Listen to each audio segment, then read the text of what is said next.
Hey guys, everything new under the sun. I wanted to bring you a homestead update about my furnace and my hot water coil. So it is February and it is finally cold enough that I decided to turn off the electric hot water. So as you know, I've got an Ardent Energy wood furnace and it has a single water coil in it. It actually has the option for two water coils. Let me see if I can get a flashlight. Alright, so I got a flashlight, got my Black & Decker 18 volt flashlight here. So yes, this has a water coil in it, and it does have room. You can see the two other dots on the other side of the furnace where I can actually put a second hot water coil. But yeah, in this one I just have the one. It works, I won't go into explanation of it right now, but a single water coil works for us the way we use it. So of course, as per usual, this is the electric hot water tank here, and the breaker is turned off right now. And so the cold air, I keep saying that, I said that last time I think, the cold water flows through this one, and then it kind of loops up in here and around. The fire heats it up, and the hot water comes flowing up this. So there's a thermosiphon there, and that does circulate the water. Now it's really cold right now because my kids just filled up the bathtub pretty much right to the top and used up all the hot water. So this is actually quite cold, and this is actually only lukewarm right now, the top of it. So luckily though, it is minus 9 degrees, and the furnace is turned on and pumping away.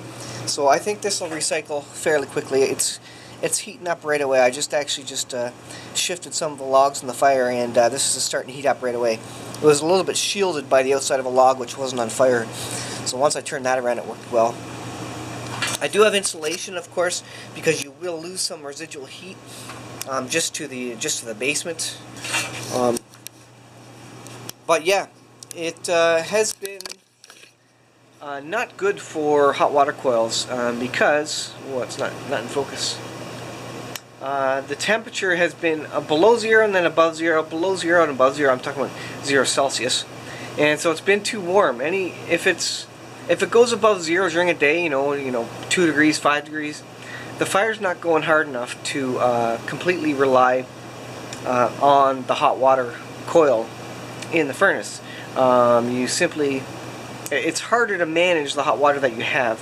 Even when it's minus 10, you need to manage it a bit. You need to take your shower in the morning and then use your hot water for dishwashing and baths, after you take your shower, and then leave it for the day to fully recycle, and then you should have enough for another shower at night. But you do have to manage it. You can't just keep using hot water all day long and expect to have a hot shower at night. You need to prioritize your hot water usage, I guess is what I'm saying. So at night, you have your shower, and then you turn on your dishwasher, as an example. So you can still use it with modern appliances. It works fine. But prioritize your shower, for example, because you want the hot water then. And if the water is not quite as hot or lukewarm for your dishwasher, well, it doesn't really matter. It still gets the job done for your dishwasher. So you don't care as much. But anyways, yeah, the temperature is about minus 9 degrees right now, and I think we're into February where it's going to stay cold. So I did go ahead and turn off the breaker, and you've seen this before. I basically got a 240 volt 240 volt breaker in there, two 120s together basically, and I just switched that off. So when I switch this on, the electric part of my electric water heater fires up, and it's just like I say, plugged into 240 volts. And when I turn it off, then the fire does all the work and heats up this whole tank. Works really well. We have used this for must be 3, 4, 5 years now, and I've had no issues with it. I do have a pressure relief valve on the top of it, so when it gets into the minus 20s and it stays minus 20, minus 25 degrees Celsius, you got to watch it because it does create some pressure. I think the biggest thing is that when it's real cold out, you just got to use the water. You just got to consciously go and use the water for something. Go have a shower, go do another load of laundry throughout the day, so that you keep using up some of that extra hot water that the fire's producing when it's going all the time trying to heat the house up. But like I say, all things being equal, you just have to manage it. If it's a little bit warmer, you have to manage it, use it a little bit less, or prioritize your usage. If it's a little bit colder and the fire's going 24/7, then manage it and just use your hot water a bit more often, or throughout the day. Don't prioritize, but use it throughout the day. You still need to prioritize a little bit, but yeah, just use it throughout the day. And for sure in the morning, first thing in the morning, it's going to be heating up all night, so it's going to be the hottest in the morning. So prioritize, take a shower if you want, but then also do a couple of loads, and that will bring down the overall temperature of the hot water tank, and then that gives the hot water tank and the fire something to chew on through the day while it's going as well, while you stoke it up basically. So just a homestead update for you.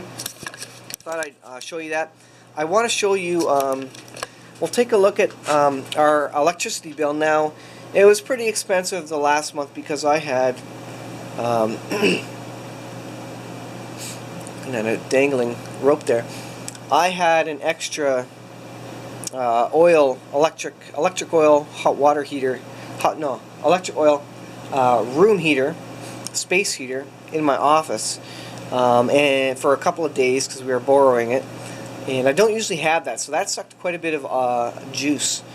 I think it was $270. I'll take a look at the bill, but alongside that we also installed a brand new fridge.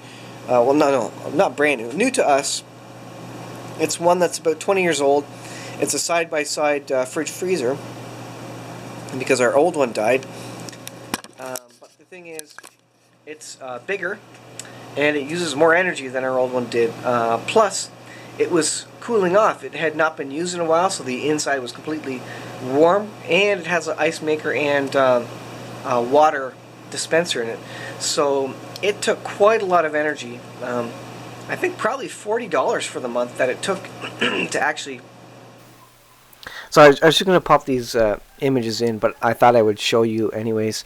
You see that one shows the 50 kilowatt hours. You can see the difference over the last month, and it was a combination of the oil heater and the fridge that was cooling down that I was speaking of there, and then the second image is how much it was for the whole month. So it was very expensive because of those two things. So part of the reason of turning off the electric hot water heater is to recoup some of those, or some of that cost, and then also hopefully that just won't occur again. That 50 kilowatt hours, that was a crazy amount. But I do know those two big energy drains were probably 90% of that bill there.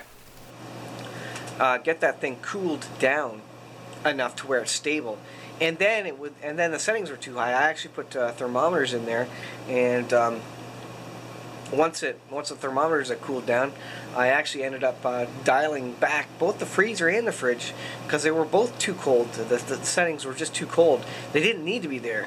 I have the thermometers because I wanted to check that that the temperatures were within range. You don't want the fridge to be too warm, otherwise your food goes bad. You don't want the freezer to be too warm, otherwise your food, your ice cream doesn't stay hard. But on the other hand, you don't need it 40 below in your freezer. You don't need it near 0 degrees and ice forming in your fridge, and it was with ours. So I had the chance to really dial those back, so I'm hoping that there's a big difference in the next bill. But anyways, I will leave it there. Just an update on the hot water coil. I thought you'd be interested to know. I'll probably be running with it electricity hopefully through February. We'll see if we can do it, unless it gets really warm. This has been a warm winter, all things considered, but February is usually a cold time of the year, cold enough that we can basically let the fire do it all. So we'll see how that works, anyways. And I'll probably bring you an update if I end up turning it off. But yeah, it's easy as long as you manage. Now, if I had a secondary coil in there, it would heat up water twice as fast, basically. But that means I would need to use it up quicker as well, because it was it'd be heating the water up faster, you know, twice as fast potentially, and I'd have the potential for an explosion in here if it started getting to boiling point. So for our usage, since it's not a standalone boiler, and it's not, you know, we don't rely on the fire. To me, I don't think we need the extra coil.